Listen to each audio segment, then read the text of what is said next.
அனைவருக்கும் வணக்கம் ஃப்ரெண்ட்ஸ். இன்றைக்கி டெஸ்ட்டுக்குள்ளே போகலாமா? இன்றைக்கி டெஸ்ட்டுன்னு பார்த்தீங்கன்னா 10ஆம் வகுப்பில் சமூக அறிவியல் புத்தகத்தில் குடிமையியல் பகுதியில் 3வது பாடம் மாநில அரசுன்னு ஒரு பாடம் இருக்கும். அந்த பாடத்துக்குள்ளே ஆளுநர் அப்படிங்கிற ஒரு தலைப்பு இருக்கும். அந்த தலைப்பிலிருந்து தான் நம்ம இன்றைக்கி கேள்விகளை பார்க்க போகிறோம். ஃப்ரெண்ட்ஸ், இந்த வீடியோவில் 20 கேள்வியை கொண்டு வந்திருக்கேங்க. எல்லாமே சிம்பிளாக தான் இருக்குது. இந்த 20 கேள்வியையும் அட்டன் பண்ணுங்கள். கடைசியாக எத்தனை கேள்விக்கு ஆன்சர் தெரிஞ்சது அப்படிங்கிறத கமெண்ட்டில் போட்டு விடுங்க. ஃப்ரெண்ட்ஸ், டெய்லியுமே நம்ம டெஸ்ட் நடத்திட்டு இருக்கோம். நாளைக்கு டெஸ்ட்டுக்கான பகுதியை நான் கம்யூனிட்டி போஸ்ட்டில் போடுறேன், டெலகிராம் குரூப்லேயும் ஷேர் பண்ணுறேன். நீங்கள் இன்னும் ஜாயின் பண்ணலைன்னா ஃபஸ்ட்டு கமெண்ட்டில் டெலகிராம் குரூப்புக்கான லிங்க் இருக்குது, ஜாயின் பண்ணிக்கோங்க. சரி, ஓகே, நம்ம இன்றைய டெஸ்ட்டுக்குள்ளே போகலாமா? ஃபஸ்ட்டு கேள்வியை பாருங்கள். மாநில அரசின் நிர்வாகம் பற்றி குறிப்பிடும் பகுதி என்ன? எந்த பகுதின்னு கேட்டிருக்காங்க. விடையை பார்க்கலாங்களா? பகுதி 6வது பகுதிங்க. மாநில அரசின் நிர்வாகம் பற்றி குறிப்பிடும் பகுதி 6வது பகுதி. அடுத்த கேள்வியை பாருங்கள். எந்த சட்ட பிரிவுகள் மாநில அரசின் நிர்வாகம் பற்றி குறிப்பிடுகின்றன? முன்ன நம்ம பார்த்தது பகுதின்னு பார்த்தோம். இப்போ நம்ம பார்க்குறது என்னங்க? ஆர்டிகல்ஸ் பார்க்குறோம்.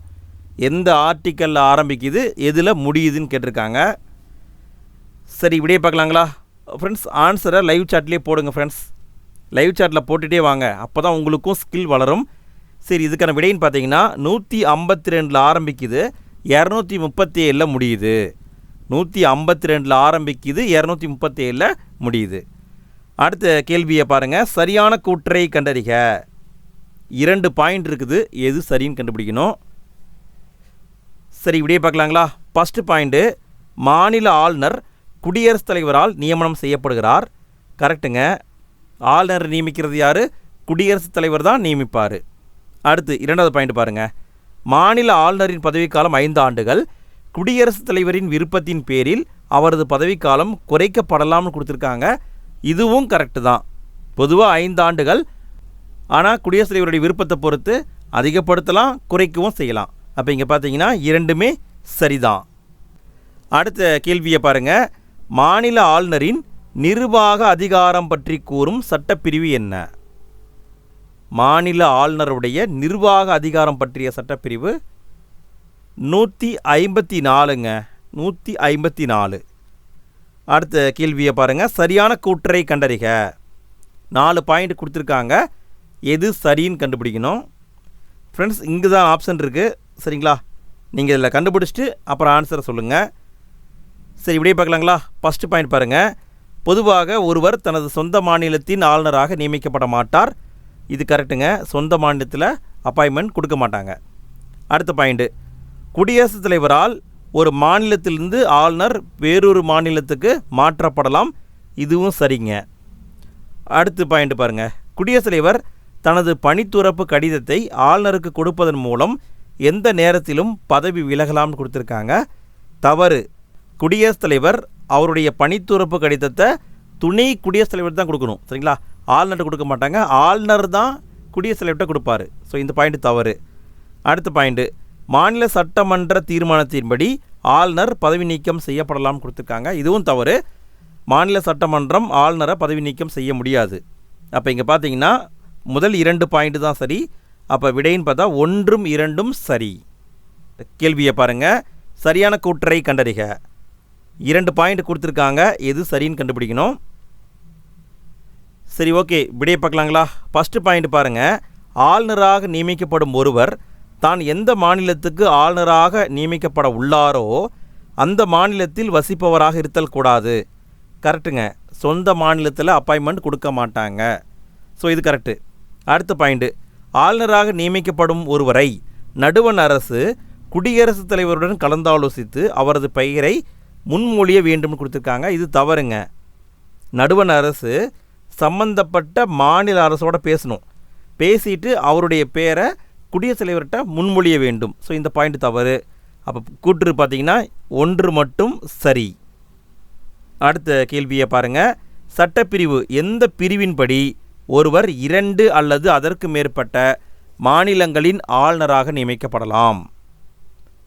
எந்த சட்டப்பிரிவின்படி ஒருவர் 2 அல்லது அதற்கு மேற்பட்ட மாநிலங்களின் ஆளுநராக நியமிக்கப்படலாம்? விடையை பார்க்கலாங்களா? விடை சட்டப்பிரிவு 158 3 ஏங்க. 158 3 ஏ. இந்த பிரிவின்படி 2 அல்லது 2க்கு மேற்பட்ட மாநிலங்களுக்கு ஒருவர் பொதுவாக நியமிக்கப்படலாம். அடுத்த கேள்வியை பாருங்கள். ஆளுநர் ஆவதற்கான தகுதிகளை கூறும் சட்டப்பிரிவுகள் என்னென்ன? ஆளுநர் ஆவதற்கான தகுதிகளை கூறும் சட்டப்பிரிவுகள் 2 பிரிவுகளை கண்டுபிடிக்கணும். சரி, விடையை பார்க்கலாங்களா? 157 மற்றும் 158. 157, 158 இரண்டும் ஆளுநர் ஆவதற்கான தகுதிகளை பற்றி கூறுகின்றன. அடுத்த கேள்வியை பாருங்கள். ஆளுநர் ஆவதற்கு தேவையான தகுதிகளை ஆராய்க. ஒருத்தர் ஆளுநராக ஆகணும்னா அவருக்கு என்ன தகுதி வேணும்? இப்படியே பார்க்கலாங்களா? அவர் இந்திய குடிமகனாக இருத்தல் வேண்டும். இது கரெக்டுங்க.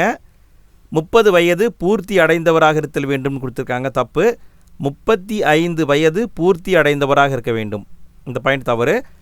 நாடாளுமன்ற உறுப்பினராகவோ அல்லது சட்டமன்ற உறுப்பினராகவோ இருத்தல் கூடாதுன்னு கொடுத்துருக்காங்க. இது சரிதான். அவர் லாபம் தரும் எந்த தொழிலும் ஈடுபடக்கூடாது. இதுவும் கரெக்டு தான். அப்போ இங்கே 2வது பாயிண்ட் மட்டும்தான் தவறு. நல்லா பார்த்துக்கோங்க. ஆளுநர் ஆகணும்னா 35 வயது பூர்த்தி அடைந்திருக்க வேண்டும். அடுத்த கேள்வியை பாருங்கள். பிரிவு எந்த பிரிவின்படி முதலமைச்சர் தலைமையிலான அமைச்சரவையின் ஆலோசனை மற்றும் வழிகாட்டுதலின்படி ஆளுநர் அவருடைய அதிகாரங்களை செயல்படுத்துகிறார்? ஆளுநர் அவருடைய பவரை பயன்படுத்தணுன்னா முதலமைச்சர் தலைமையிலான அமைச்சரவை ஆலோசனை கொடுக்கணும். இதை பற்றிய சட்டப்பிரிவு 163ங்க. 163 படி முதலமைச்சர் தலைமையிலான அமைச்சரவை ஆலோசனை கொடுக்கணும். அதன்படி தான் ஆளுநர் செயல்படுவார். அடுத்த கேள்வியை பாருங்கள். சரியான கூற்றை கண்டறிக. 4 பாயிண்ட் கொடுத்துருக்காங்க. எது சரின்னு கண்டுபிடிக்கணும். சரி, விடையை பார்க்கலாங்களா? ஃபஸ்ட்டு பாயிண்ட் பாருங்கள். மாநில அரசு பணியாளர் தேர்வாணைய குழுவின் தலைவர் மற்றும் உறுப்பினர்களை ஆளுநர் நியமனம் செய்கிறார். இது கரெக்டுங்க. அடுத்த பாயிண்ட்டு. மாநில தலைமை தேர்தல் அதிகாரியை நியமனம் செய்கிறார். இதுவும் கரெக்டுங்க. மாநில பல்கலைக்கழகங்களின் வேந்தராக செயல்படுகிறார். இதுவும் கரெக்டுங்க. மாநில பல்கலைக்கழகங்களின் துணை வேந்தர்களையும் நியமனம் செய்கிறார். கரெக்டுங்க. அப்போ இங்கே இருக்கிற எல்லாமே சரிதான். அடுத்த கேள்வியை பாருங்கள். சரியான கூற்றை கண்டறிக. கூற்று காரணம் டைப்பில் கொடுக்கப்பட்டிருக்கு. சரி, விடையை பார்க்கலாங்களா? கூற்று. ஆளுநர் மாநில சட்டமன்றத்தின் ஓர் ஒருங்கிணைந்த பகுதி ஆவார். இது கரெக்டானு கேட்டால் கரெக்டு தான். ஆளுநர் மாநில சட்டமன்றத்தின் ஓர் ஒருங்கிணைந்த பகுதி தான்.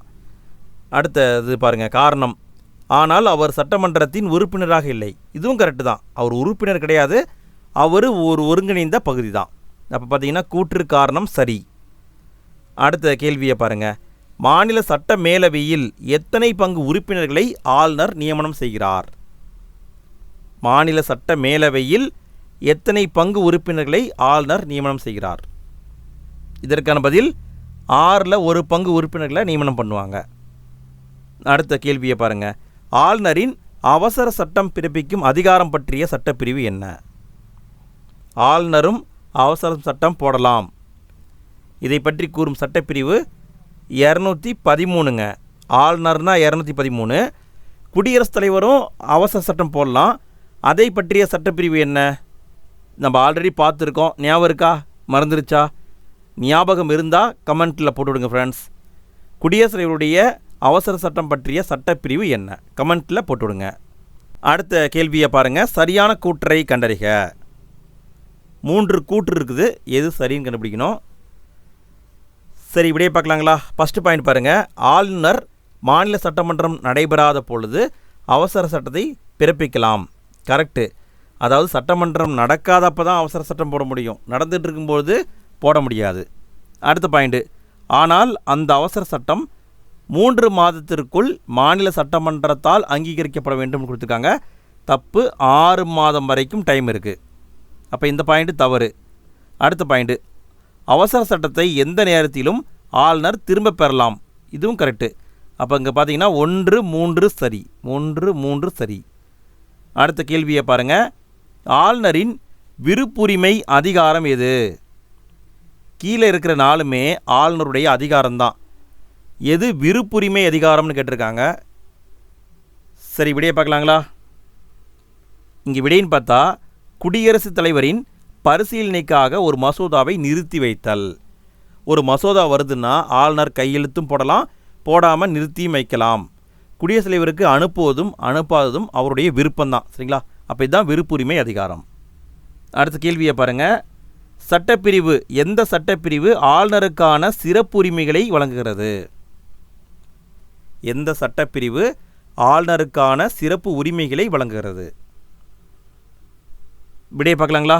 361 உட்பிரிவு 1. 361 உட்பிரிவு 1. அடுத்த கேள்வியை பாருங்கள். சரியான கூற்றை கண்டறிக. 2 பாயிண்ட் இருக்குது, எது சரின்னு கண்டுபிடிக்கணும். சரி, விடையை பார்க்கலாங்களா? ஃபஸ்ட்டு பாயிண்ட்டு, ஆளுநர் தனது பணி சம்பந்தமாக எந்த நீதிமன்றத்துக்கும் பதில் அளிக்க வேண்டிய அவசியமில்லை.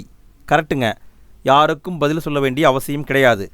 அடுத்து 2வது பாயிண்ட்டு, ஆளுநராக இருந்தவர் மீது குற்றச்சாட்டுகளை சுமத்தவோ அல்லது அவரை கைது செய்யவோ எந்த நீதிமன்றமும் உத்தரவு பிறப்பிக்க முடியாது. இந்த பாயிண்ட்டு தவறுங்க. ஏன்னா ஆளுநராக இருக்கும் பொழுது தான் பண்ண முடியாது. ஆல்ரெடி இருந்தார் அப்படின்னா ஏதாவது ஒரு குற்றம் பண்ணியிருக்காங்கன்னா அவங்கள கைது பண்ணலாம். அப்போ பார்த்தீங்கன்னா கூற்று 1 மட்டும் சரி. இந்த வார்த்தையை பார்த்துக்கோங்க. இருப்பவருக்கு மட்டும்தான் அந்த அதிகாரம் இருக்குது.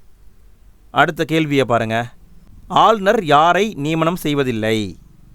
இது வந்து புக் பேக் கொஸ்டினுங்க. ஆளுநர் யாரை நியமனம் செய்வதில்லை? விடையை பார்க்கலாங்களா? உயர் நீதிமன்ற நீதிபதிகளை அவர் நியமனம் பண்ண மாட்டார். மாவட்ட நீதிபதிகள்னால் அவங்கள நியமனம் பண்ணலாம். சரிங்களா? மாவட்ட நீதிபதிகளை மட்டும்தான் நியமனம் பண்ண முடியும்.